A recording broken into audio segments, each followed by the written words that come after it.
ya buat apa juga gitu. Allah itu kemudian membuat sulit manusia kalau memang mereka bersyukur. Kan dia sulit itu karena ada sesuatu yang dia nggak mampu mensyukuri. Jadi Allah kasih kesulitan. Nah, supaya kesulitan itu dibuka, dia harus refleksi dan coba kira-kira apa yang kurang disyukuri. A'udzubillahiminasyaitonirrajim. Bismillahirrahmanirrahim. La haula wala quwata illa billahil aliyil azim. Alhamdulillahirabbil alamin. Assalatu wassalamu ala asrofil anbiya'i wal mursalin wa ala alihi wa sahbihi ajmain. Rabbi shrah li sadri wa yassir li amri wahlul 'uqdatam min lisani yafqahu qawli waj'al li waziran min ahli. Assalamualaikum warahmatullahi wabarakatuh. Judul yang dipilih adalah terkait syukur nikmat ya. Jadi mengapa kita perlu mensyukuri nikmat? Jadi dalam sebuah hadis Rasulullah Shallallahu Alaihi Wasallam bersabda, sesungguhnya di antara nikmat-nikmat itu ada yang bersifat liar seperti binatang hutan. Maka ikatlah ia dengan cara bersyukur. Jadi ini memang yang namanya nikmat dari Allah itu, cara untuk melestarikannya itu sudah Allah ajarkan begitu ya. Ya segala macam nikmat, kalau itu tidak disyukuri, maka dia akan hilang. Nanti kita akan lihat ya. Nikmat apapun itu namanya gitu. Ya, jadi nikmat Allah ya, itu yang namanya nikmat itu kan segala bentuk atau segala macam pengaturan Allah di dalam kehidupan ya. Nah, biasanya dikaitkan dengan 3 hal, nikmat iman, nikmat sehat, dan nikmat lahir. Nah, seringkali kalau biasanya kalau hari ini nih, kita dikasih sehat nih, biasanya kita hanya fokus kepada yang lahir. Jadi yang kita identikan dengan nikmat adalah hal-hal yang sifatnya materi biasanya ya, yang duniawi semata gitu. Nah, kita ingin tercukupi semua kehidupannya, bisa hidup makmur, bisa tidak berkekurangan begitu ya. Nah, tapi seringkali yang kita sering kurang syukuri adalah nikmat sehat dan nikmat iman gitu. Nah, kalau seandainya orang dikasih segala sesuatu yang ada di dunia ini tapi kesehatannya dicabut, dia baru menyadari bahwa nikmat sehat itu lebih utama ketimbang nikmat-nikmat yang lain gitu kan ya. Karena percuma punya uang banyak, semua serba ada, tapi tidak bisa menikmati dikarenakan diberi penyakit, misalkan contoh. Bisa membeli semua makanan enak, tapi tubuhnya nggak bisa gitu ya, karena ada penyakit yang sehingga dia makan pun terbatas. Nah, di sana baru kita bisa melihat bahwa sebenarnya nikmat sehat tuh bisa jadi di atas. Jadi orang asal tubuhnya sehat, makan sederhana tapi semua kenikmatannya itu terasa, itu jauh lebih bahagia gitu ya. Orang punya uang terbatas tapi dia bisa menikmati liburan di tempat-tempat yang tidak jauh, tidak perlu biaya banyak, tapi kemudian kebahagiaan itu bisa dia rasakan. Itu lebih baik ketimbang orang yang punya uang keliling-keliling dunia tapi tak kunjung bahagia. Nah, tapi di balik nikmat sehat, ada lagi nikmat iman gitu. Bahkan kalau kesehatan itu dicabut, kemudian kecukupan lahiriah itu dibatasi, tapi selama diberikan nikmat iman, sebenarnya itu masih jauh lebih utama gitu. Nah, tapi tentu ya semua orang inginnya ya punya iman, diberi sehat, kemudian secara lahiriah juga serba ada kan gitu kan ya. Tapi artinya kita perlu melihat bahwa ada tingkatan ya di dalam kenikmatan itu, bahwa iman adalah yang pertama. Tubuhnya sehat, hartanya berlimpah, semua serba ada, tapi nggak diberi iman gitu. Maka dia akan hanya hidup sesuai dengan pemahaman yang lahiriah dunia. Nah, itu hanya sebentar. Ketika meninggal, kemudian tidak selamat, lebih repot. Akan masuk kepada kesengsaraan yang sifatnya abadi. Jadi, semua nikmat dunia ini dibandingkan dengan yang ada di akhirat, nggak ada apa-apanya. Gitu. Makanya dalam riwayat kan dikatakan, seseorang yang Allah berikan berbagai cobaan, kesulitan di dunia, tapi kemudian memperoleh surga gitu ya. Ketika dia kemudian merasakan kenikmatan di sorga itu, maka langsung lupa dan hilang semua penderitaan yang pernah dia rasakan di dunia. Sebaliknya, orang yang mungkin seumur hidup di dunia ini semuanya serba ada, serba nikmat, tapi sebentar saja dimasukkan ke siksa neraka, langsung menguap juga. Seakan-akan tidak pernah merasakan kenikmatan apapun di dunia, saking pedihnya azab di neraka gitu. Nah itu penggambarannya seperti itu gitu, bahwa senikmat-nikmatnya di dunia itu nggak nyampe setengah hari mungkin di akhiratnya ya. Ketimbang di akhirat nanti yang kehidupannya itu jauh lebih kekal, lebih panjang. Nah, jadi iman adalah sesuatu yang sarana yang bisa mengkonversi semua nikmat ini agar kemudian berlanjut di kehidupan berikutnya yang jauh lebih panjang gitu.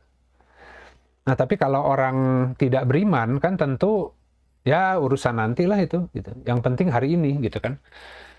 Ya nggak usah bicara akhirat lah, kan kita belum ke sana katanya gitu kan. Udah aja fokus yang dunia dulu gitu. Yang itu mah ya gimana nanti lah gitu. Tapi kan ketika ajal datang, orang baru hakul yakin gitu, betapa dahsyatnya peristiwa di alam berikutnya ya. Bahkan dimulai semenjak masuk ke alam kubur, barzah. Nah itu belum masuk ke akhirat tuh, karena akhiratnya belum dibuka, karena masih nunggu kiamat dulu kan. Jadi semua menunggu di alam kubur.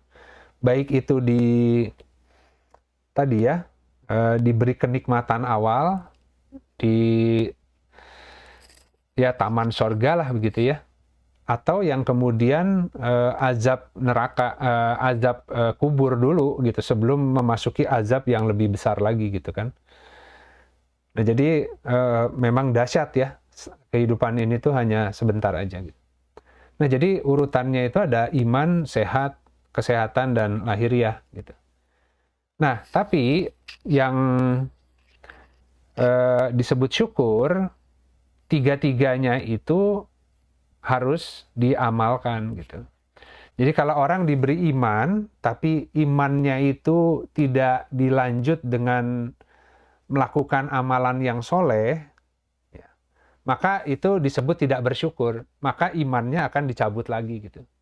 Jadi yang namanya iman adalah cahaya pinjaman dari sisi Allah, sehingga orang menjadi lebih tercerahkan, paham tentang kehidupan, tentang paham tentang amal soleh yang Allah kehendaki gitu ya. Karena iman itu membawa petunjuk, sehingga orang bisa tahu tujuan dari hidup di dunia ini. Dengan diberikan iman, dia jadi ngerti amal apa yang harus dia lakukan gitu ya, agar Allah ridho gitu ya.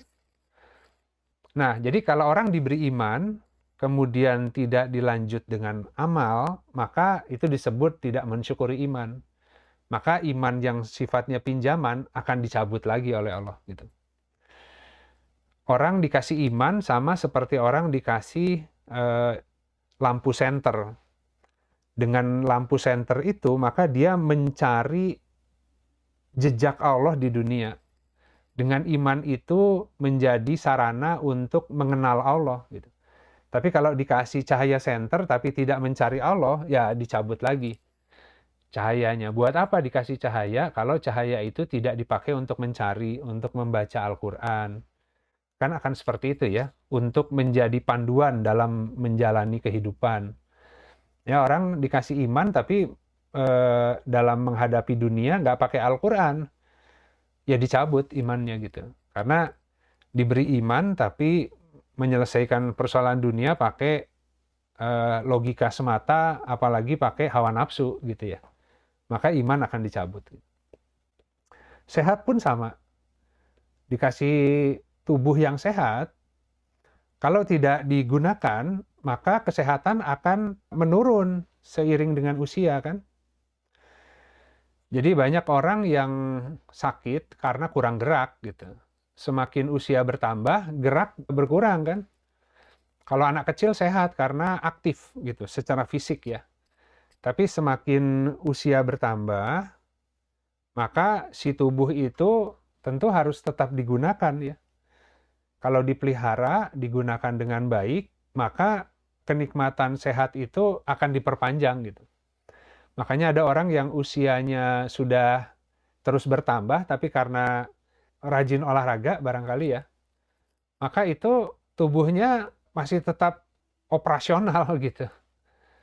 Nah, tapi ketika dia berhenti, kurang gerak, ya mulai itu problem ya. Sendi mulai sakit, masa otot itu mulai berkurang dan sebagainya. Nah, itu akan selalu seperti itu gitu. Nah, demikian juga ilmu gitu. Ilmu dikasih nggak digunakan, hilang gitu ya. Dikasih akal tapi jarang dipakai, makin lama pikun. Jadi nggak ada konsep pensiun. Kalau di Islam itu orang itu harus terus beramal soleh dengan semua nikmat pengalaman yang Allah kasih. Kalau terus dipakai, maka itu akan lebih panjang gitu. Si nikmat itu ada padanya gitu. Nah, jadi nikmat itu hanya kekal jika terus digunakan gitu. Jangankan yang sifatnya tadi iman ataupun pikiran begitu ya, badan, barang saja begitu ya. Coba punya motor yang sering digunakan, misalkan motor satu tapi gantian pakai ya di rumah ya. Mana yang lebih cepat rusak ketimbang motor yang nggak pernah dipakai-pakai, cuman ditaruh aja di rumah. Atau rumah yang ditempati, ditinggali oleh penghuninya, cepat rusak mana ketimbang rumah kosong yang dibiarkan, tidak dihuni. Benda pun kalau nggak dipakai, semuanya lebih cepat rusak ketimbang kalau dia dipakai. Mobil sama, ya. Mobil ditaruh di garasi terus-menerus, jarang dipakai, rusak pasti. Ya akinya lah yang mati, ya bannya lah jadi nggak bagus lagi ya karena parkir terus, tidak pernah terdistribusi bebannya. Nah, lama-lama si entah pelek, entah ban itu menjadi rusak gitu ya.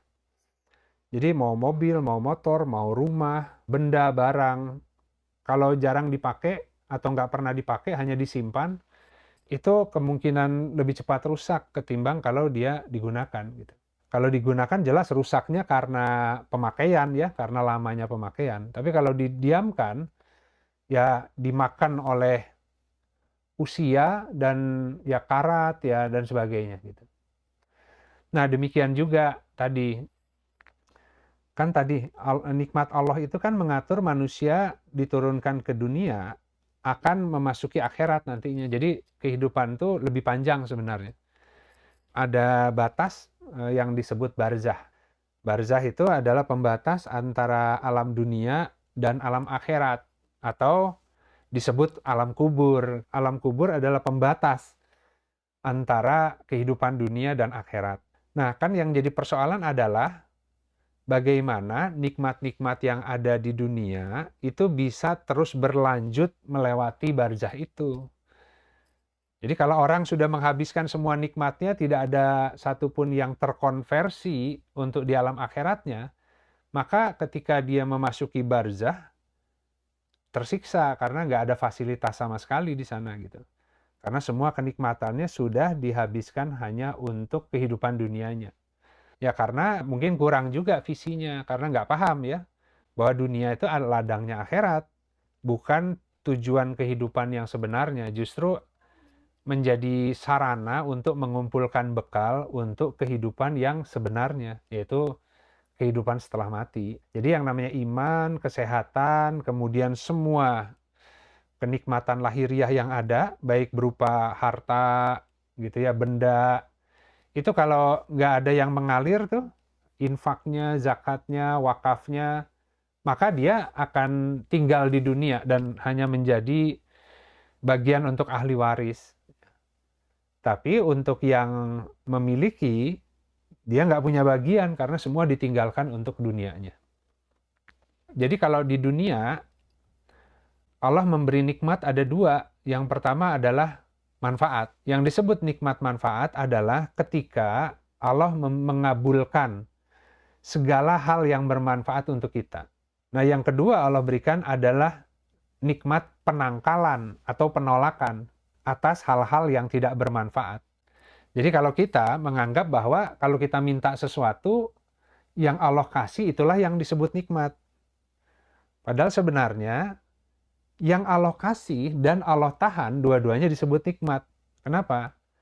Karena Allah hanya memberikan kepada kita apa-apa yang bermanfaat bagi kehidupan kita dan kehidupan akhiratnya. Tapi hal-hal yang jika diberikan di dunia kemudian membuat kita menjadi terjerumus dan tidak punya manfaat untuk akhirat, kalau Allah berikan juga kita yang celaka. Nah, sehingga Allah mengatur qada dan qadar sedemikian rupa. Ya, ada hal-hal yang Allah kasih, yang kita minta, ada hal-hal yang Allah tahan dan tidak diberi. Ketika kita tidak memahami itu, maka kita akan mengeluh dengan takdir. Jadi, beriman kepada qada dan qadar itu beriman bahwa segala sesuatu yang Allah aturkan itu yang terbaik, terlepas itu dia sukai atau tidak. Semakin orang percaya dengan pengaturan Allah, semakin Allah akan mengaturkan dan dia akan terus-menerus sampai ke tempat terbaiknya gitu. Karena apa-apa yang bukan haknya akan Allah tahan, tapi apa-apa yang menjadi haknya akan Allah berikan. Nah, selama orangnya itu tidak mengeluh. Tapi kalau mengeluh orangnya, memaksakan diri, maka tadi Allah menahan, tapi kemudian dia terus mencari jalan, memaksakan diri untuk memperoleh apa-apa yang Allah tahan. Sudah memaksakan diri, nggak dapat-dapat pula, gitu kan. Akhirnya fokus hidupnya itu habis untuk mengejar hal-hal yang bukan bagiannya, gitu. Nah, sehingga seakan-akan nggak paham, gitu ya, bahwa Allah itu sudah mengaturkan yang terbaik melalui takdir masing-masing, hanya harus sabar dan dibaca dulu gitu. Bagaimana merespon takdir hari ini. Karena kalau hari ini disikapi dengan baik, maka besok Allah akan kasih kelanjutannya gitu. Nah, kemudian kalau untuk akhirat itu nikmatnya ada nikmat taufik ya. Taufik itu diberi tadi kemampuan berserah diri, Islamnya, kemudian diberi imannya sehingga menjadi paham, dan ihsannya. Ya, punya kesadaran gitu. Nah, orang nggak bisa berbuat baik kalau nggak diberi taufik oleh Allah. Nah, sehingga semua ini orang bisa membungkus dalam perspektif yang benar dengan visi akhirat kalau Allah beri taufik dulu misalnya. Nah, kemudian juga Allah berikan nikmat perlindungan. Perlindungan dari kekufuran, dari kemunafikan, dan kemaksiatan. Nah, bahkan hari ini pun kita masih tercampur tuh. Ada kemunafikan di dalam diri kan. Ya sebenarnya apa yang ditampilkan di luar belum tentu sama dengan yang ada di dada. Tapi Allah masih lindungi gitu. Di dada itu masih ada dorongan yang tidak baik. Seharusnya kalau mukmin nggak boleh begitu. Tapi di dalam hati masih ada ngeluh, masih ada kesal gitu ya, masih ada dongkol gitu. Harusnya nggak boleh kalau mukmin tuh harus bersih hatinya kan. Tapi masih ada di dalam hati gitu. Tapi ya alhamdulillah Allah lindungi, kita menyadari itu dan kita rajin mohon ampun. Kita mohon agar Allah mengangkat penyakit-penyakit yang masih ada di dalam dada itu gitu. Itu bentuk perlindungan. Karena kalau nggak dilindungi maka orang akan mengikuti kecenderungannya itu dan bergerak atas dorongan hawa nafsu. Nah itu, sahabat-sahabat, kira-kira skemanya ya. Baik, kita lanjut. Sekarang kita lihat beberapa ayat ya. Di Quran Surat Ar-Rod, Quran Surat 13 ayat 11. Auzubillahiminasyaitonirrajim. Bismillahirrahmanirrahim. Baginya manusia ada malaikat-malaikat yang menyertainya secara bergiliran dari depan dan belakangnya, yang menjaganya atas perintah Allah. Sesungguhnya Allah tidak mengubah keadaan satu kaum hingga mereka mengubah apa yang ada pada diri mereka. Dan jika Allah menghendaki keburukan terhadap satu kaum, tidak ada yang dapat menolaknya. Dan sekali-kali tidak ada pelindung bagi mereka selain Dia. Nah, jadi manusia itu awalnya mudah hidupnya gitu. Ya, dia lahir sudah Allah desain ketika bayi, kemudian orang tuanya bayi itu diberi makan dari air susu ibu gitu. Ya, rizkinya Allah mudahkan gitu, Allah aturkan. Bahkan seorang anak lahir pun orang tua biasanya rizkinya berubah. Ya, mungkin orang tuanya nggak lurus-lurus banget, tapi karena si anak yang lahir itu masih fitrah, dan dia harus memperoleh rizki, maka rizki orang tuanya Allah perbaiki sehingga sampai ke si anak yang masih fitrah itu. Nah, tapi kemudian rizki itu biasanya berubah ketika si anak mulai tumbuh besar dan oleh orang tuanya itu fitrahnya dirusak. Ya kan mulai ngikuti contoh orang tua kan, mulai khawatir, mulai iri, mulai merengek, tadi ya, berpolitik, anak kecil juga gitu ya, punya keinginan, punya apa, dia menggunakan segala cara untuk mendapatkan apa yang dia inginkan, ya, entah dia merengek ke orang tuanya, entah dia protes dan sebagainya. Nah, sebenarnya orang tua itu yang mengajarkan itu ya, tanpa disadari, karena anak itu merespon energi orang tua sebenarnya. Kalau sejak kecil orang tuanya soleh, baik, si anak pun akan mengikuti itu. Nah, ketika si anak mulai begitu, rizkinya mulai terhalang. Sehingga jadi susah buat orang tuanya, harus nyari rizki buat si anaknya. Tambah ketika si anaknya makin tumbuh besar, diorientasikan harus, katakan tadi, orang tuanya punya cita-cita untuk anaknya, kamu harus jadi dokter, harus jadi pengacara. Ya, karena kalau profesi itu nanti hidupnya itu terjamin. Karena mata pencaharian yang dianggap mudah cari uangnya gitu. Padahal nggak sesuai dengan fitrah jiwa si anak. Kan tiap anak beda diciptakannya oleh Allah tuh. Nah, rizkinya makin seret lagi. Orang tua harus kerja mati-matian cari uang untuk menyekolahkan anak. Tapi kalau si orang tua itu mohon ke Allah, mengorientasikan anak sesuai fitrah dirinya, paketnya udah Allah jamin. Allah akan bukakan nih rizki untuk anaknya lewat orang tuanya. Ya, orang tuanya dapat sebagai upah pemeliharaan. Sebenarnya begitu. Jadi bukan orang tua yang mati-matian cari nafkah buat anak, tapi orang tua jadi bendahara untuk mengalirkan rizki anak, dia dikasih oleh Allah biaya pemeliharaannya. Gitu. Sebenarnya begitu, kalau semua itu kita orientasikan dengan tepat sesuai yang Allah kehendaki. Kita dikasih uang juga gitu kan. Coba, kita ketika dikasih penghasilan, kita bayar zakatnya, kita hitung kebutuhan, tidak berlebihan, tidak kurang, tapi pas aja. Sisanya dicari saluran infak. Allah buka salurannya jadi bendahara. Ya entah dipromosikan, pekerjaannya kemudian tadi ya dimudahkan. Ya itu mah hanya pintu. Tapi sebenarnya lebih karena dia sebagai bendahara, ketika Allah beri rizki, dia mampu bersyukur atas rizki itu dan membelanjakan sesuai yang Allah kehendaki. Maka Allah buka semua pintu-pintu sebab gitu supaya bertambah rizkinya gitu. Bukan karena dia hebat, tapi karena dia amanah dan membuat ridho yang memberi rizki seperti itu. Gitu. Nah makanya tadi kalau mereka kemudian tidak berubah keadaannya menjadi zolim, tertutup, maka keadaan rizki itu akan terus mudah selamanya. Nah cuman kan semua manusia melewati fase di mana dia kemudian mengalami penurunan. Nah kemudian dia harus berjuang dengan taubat, kembali lagi sesuai dengan fitrahnya. Ya Al-Quran di situ nanti yang akan banyak memberikan pengajaran. Sebenarnya seperti apa sih hidup di dunia itu? Apa betul orang itu harus kerja mati-matian dalam kondisi krisis ekonomi, kalau nggak mati gitu kan? Padahal mati udah Allah yang menentukan. Nggak bisa maju, nggak bisa mundur. Rizki Allah yang menentukan. Nggak karena krisis ekonomi gitu kan? Krisis ekonomi kan azab zaman aja buat orang nggak yakin kepada prinsip rizki dari sisi Allah. Nah cuman karena kita terkurung oleh keyakinan yang salah, tidak mengikuti Al-Quran, ya akhirnya kita dipaksa hidup dengan hukum itu. Hukum hidup sebagian orang yang tidak beriman gitu. Jadi kalau mereka merubah keadaannya, kembali lagi, akidahnya diluruskan, maka rizki akan Allah buka lagi gitu.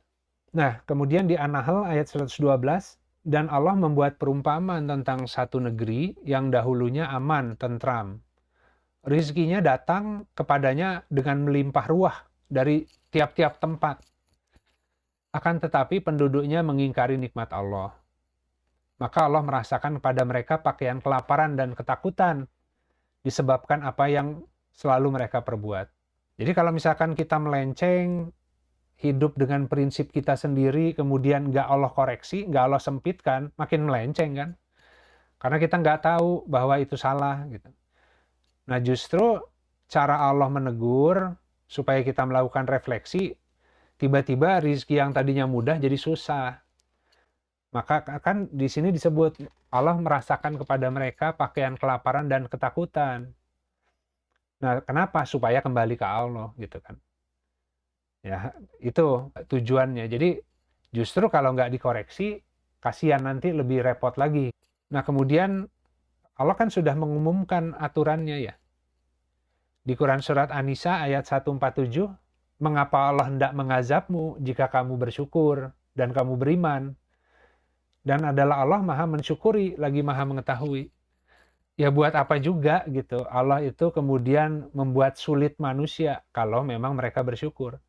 Kan dia sulit itu karena ada sesuatu yang dia nggak mampu mensyukuri. Jadi Allah kasih kesulitan. Nah, supaya kesulitan itu dibuka, dia harus refleksi dan coba kira-kira apa yang kurang disyukuri. Kurang mensyukuri kemampuan, pemberian, kurang mensyukuri waktu, kurang mensyukuri keadaan. Jadi banyak membuang-buang waktu di dunia sia-sia gitu kan. Banyak hal yang tidak mampu dia syukuri gitu. Nah, kemudian di Quran Surat Ibrahim ayat 7, ingatlah ketika Tuhanmu memaklumatkan, sesungguhnya jika kamu bersyukur, pasti aku akan menambah nikmat kepadamu. Dan sungguh jika kamu mengingkari nikmatku, azabku benar-benar sangat keras. Nah itu tadi, semakin dipakai, semakin ditambah. Ya, ilmu semakin disedekahkan atau dimanfaatkan, semakin ahli. Gitu, karena akan Allah ajari ilmu-ilmu yang baru. Sama kan, prinsipnya dulu pada sekolahnya ambil jurusan apa misalnya. Kalau itu nggak dipakai kan udah lupa sekarang. Tapi bagi yang mereka kemudian sekolah atau kuliah, ilmunya dipakai dalam praktek keseharian, makin hari kan makin ahli. Karena digunakan kan. Nah itu memang prinsipnya begitu Allah mengaturnya. Harta sama. Kalau semakin dipakai, Allah semakin tambah gitu kan. Tapi dipakai dengan cara yang benar. Nah ini kita lihat hadis riwayat Bukhari dari Ibnu Abbas, Nabi Shallallahu Alaihi Wasallam bersabda, ada dua kenikmatan yang banyak manusia tertipu, yaitu nikmat sehat dan waktu senggang. Kemudian ditambah lagi dengan perkataan Ibnu Mas'ud, aku sangat membenci orang yang menganggur, yaitu yang tidak punya amalan untuk penghidupan dunianya ataupun akhirat. Tapi kata kuncinya di sini waktu kosong sebenarnya. Waktu yang tidak dipergunakan dengan baik. Ini membacanya susah-susah gampang nih. Jadi orang yang terus-menerus sibuk dengan urusan dunia dan nggak punya visi akhirat, dia nggak punya waktu senggang. Karena dari pagi sampai malam nyari ekonomi terus kan gitu ya. Terus-menerus bekerja, nyari penghidupan sampai tahu-tahu udah tua dan mau ajal. Jadi sampai hari ini urusan ekonomi itu nggak selesai-selesai mikirnya.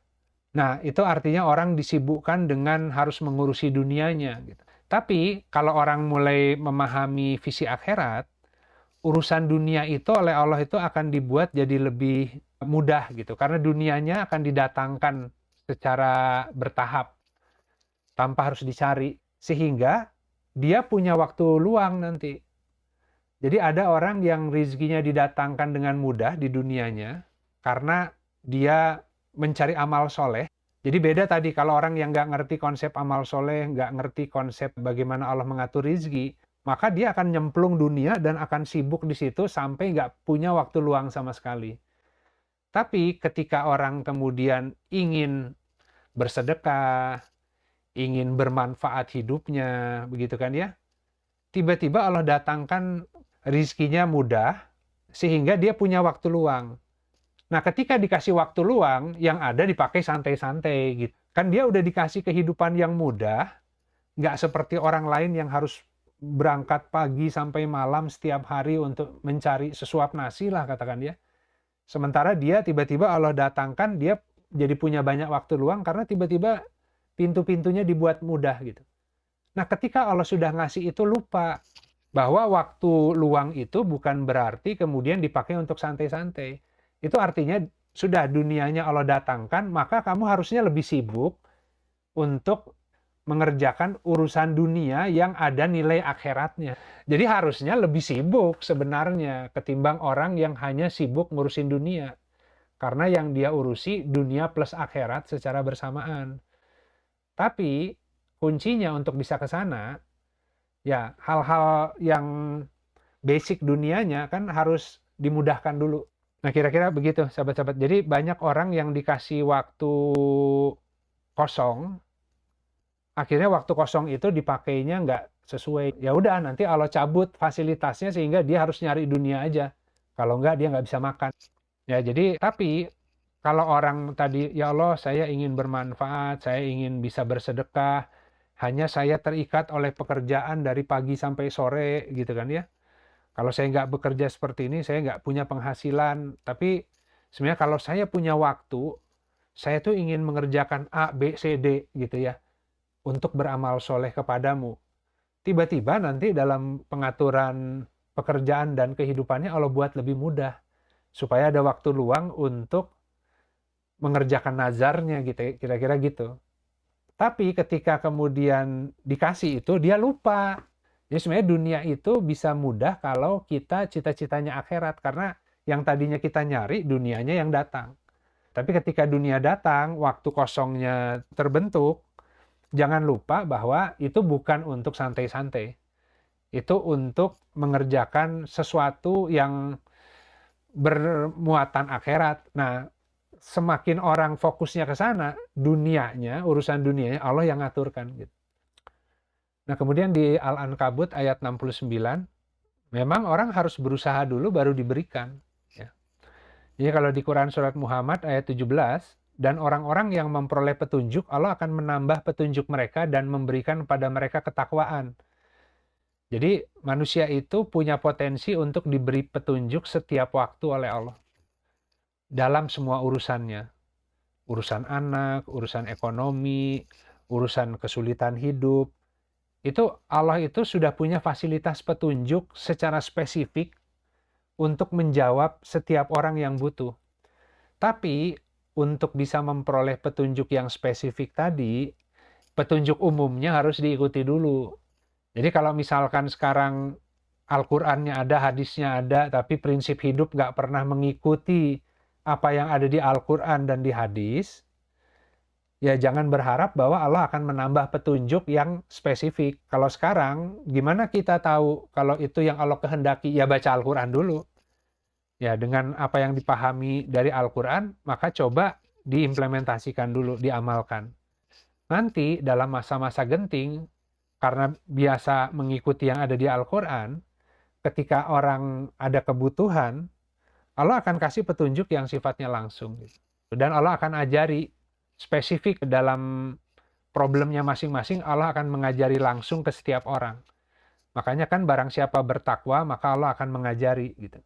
Jadi Allah akan memberi tambahan petunjuk dan ketakwaan kalau orang kemudian mensyukuri dulu petunjuk yang udah Allah kasih, yaitu yang ada di Al-Qur'an, yang ada di hadis. Jadi secara syariat itu yang harus digunakan dulu gitu. Kalau mau hidupnya Allah tuntun secara khusus. Nah, kemudian di Quran Surat Al-Ankabut ayat 69, dan orang-orang yang berjuang untuk mencari keriduan kami, sungguh akan kami tunjukkan kepada mereka jalan-jalan kami. Sesungguhnya Allah benar-benar beserta orang-orang yang berbuat baik. Jadi dia harus berjuang dulu untuk mencari ridho Allah, baru Allah bukakan jalan-jalannya. Dengan semua kelebihan yang Allah kasih hari ini, dia berjuang dulu untuk memperoleh ridho Allah. Ya Allah, Engkau memberiku banyak nikmat harta, apa ya yang harus aku lakukan gitu. Setelah zakat, infaknya harus kemana saja. Bagaimana harus mengatur pembelanjaan rumah tangga yang baik, sebagaimana yang Engkau ridhoi. Dia meyakini bahwa rizki itu milik Allah, dipinjamkan, dikasih untuk menguji. Kalau dia bersyukur ditambah. Nah, beda halnya, wah aku yang kerja keras, ini kan uang aku. Terserah dong mau dibelanjainnya apa. Nah, di situ dia jadi tidak bisa melihat bahwa sebenarnya rizki itu dari Allah gitu. Ya. Kalau dia pun karena sarananya kerja, karena kemampuan dia pun Allah yang kasih. Gitu.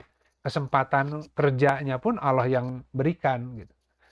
Nah, kalau dia menyadari dan menggunakannya itu dengan cara bersyukur atas yang memberi, maka Allah akan terus tambah nikmatnya. Nah, jadi kesimpulannya terakhir, ya sudah selayaknya ya seorang pemberi nikmat ketika melihat yang diberi nikmat memanfaatkan nikmat tersebut untuk menunaikan kewajibannya, maka pasti akan memberikan apresiasi dan penghargaan dan menambah nikmat itu. Demikian pula Allah. Kalau ngasih karunia, tapi karunianya disalahgunakan, ya tentu yang memberi karunia kan tidak ridho, tidak senang. Maka akan dikurangi, akan ditahan, akan dicabut. Tapi kalau dipergunakan dengan baik, Allah akan terus tambah. Itu tadi. Jadi kalau dia nikmat yang sudah diberi tidak digunakan dengan baik, atau disalahgunakan untuk maksiat, maka Allah akan cabut. Ya. Karena kalau dibiarkan ada pada dia nikmat itu, maka dia akan tambah kufur. Makanya tadi akhirnya ditimpa atau dirasakan pakaian kelaparan dan ketakutan agar refleksi dan kembali. Nah, itu mungkin sahabat-sahabat yang bisa disampaikan hari ini terkait dengan syukur nikmat. Ya, terima kasih atas kehadirannya hari ini. Yang hak dari Allah ya, semua hal yang mungkin kurang tepat yang saya sampaikan, semoga Allah mengajari yang lebih hak gitu. Sahabat-sahabat punya sumber yang sama dengan saya, punya Al-Quran, punya mushafnya di rumah masing-masing. Internet juga sekarang juga mudah gitu ya untuk mencari hadis dan sebagainya ya, referensinya banyak gitu ya. Tapi tentu tadi bahwa bukan semata-mata dengan membaca kemudian kita menjadi paham gitu.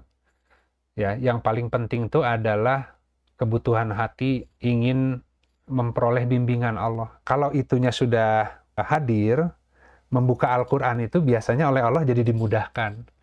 Ya, dimudahkan membacanya, dimudahkan memahaminya, karena hati kita butuh gitu. Jadi Al-Quran itu gudang ilmu katanya. Nah, dia tuh masing-masing ilmu itu, gudang itu ada kuncinya.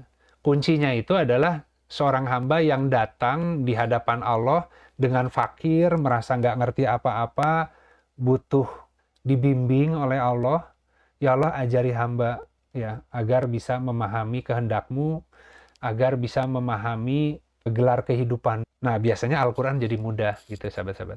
Kesempatan kita sama untuk mengkaji Al-Quran. Allah nggak pilih-pilih kan. Siapa yang lebih butuh, bisa saja sahabat-sahabat di sini hatinya lebih butuh dari saya ketimbang saya gitu. Jadi yang saya sampaikan tuh hanya sebagai teaser lah ya.